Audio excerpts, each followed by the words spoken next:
In the past, we've proven that when our full commitment is there for golf club equipment, when we are really trying to develop the product for the best golfer in the world, we can achieve it. It was about time for us to do the same thing for the golf ball. We decided to provide Dean and his team full funding, resources, and equipment to develop the golf ball that the best player in the world would trust their livelihood. That was the mission. We've been working on this golf ball for about 3.5 years now, but the approach we took to design this ball was different than what we've done in the past. There are 4 main components with respect to distance: ball speed, backspin, launch angle, and aerodynamics. We broke this development into the 4 components of core, mantle, cover, and aerodynamics to address each one of these to maximize distance. Core chemistry has really been outdated. It's old. A lot of the materials used today have been from 1960s. We needed to develop something new. We needed to step outside the box and create a new core formulation that allows the golf ball to be softer and lower in compression, but still maximizes distance. The core is the engine of the golf ball. To make a fast core, it is necessary to increase core compression. Dean was asking me to find a way to make fast core even when the core compression is dropped by 10 to 30 units. We have broken the general rule on the core compression versus core speed with the new core chemistry we call NDV4. The end result of the NDV4 core technology not only met the challenge that we set, but also exceeded it. This allows us to open up new windows for future golf ball development.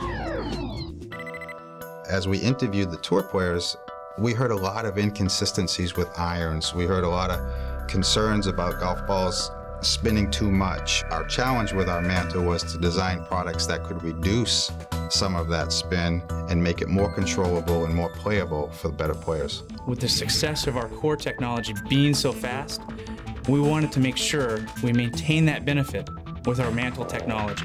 We went out and studied hundreds and hundreds of players and looked at their launch conditions, and what we found was that one golf ball would not provide optimum performance for all of these players. We ran over 90 experiments with various thermoplastic materials, and what we developed was a synergistic thermoplastic polymer alloy that maintains the speed and controls the overall performance of the golf ball.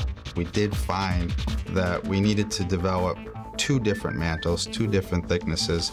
This was accomplished in both mantles without sacrificing ball speed that we had gained from the core. In our past work with tour players, they've had comments to us about the cover materials being a little too clicky, the ball jumping off the face a little bit. Our challenge on this project was to develop a urethane cover that would satisfy the tour players on the short game control and feel. In the prototype phases, we optimized the thickness, hardness, and flex modulus to get the performance that was needed for the product. Cast urethane has very high tensile strength and has one of the highest abrasion resistance for a polymer. These properties allowed us to design a thin, yet very durable cover. We have our core, our mantle, and our cover, and the last thing you do in golf ball design is the aerodynamics. In the past, our aerodynamics have been good, but they haven't been the best. Our challenge on this product was to make our new aerodynamic pattern the best.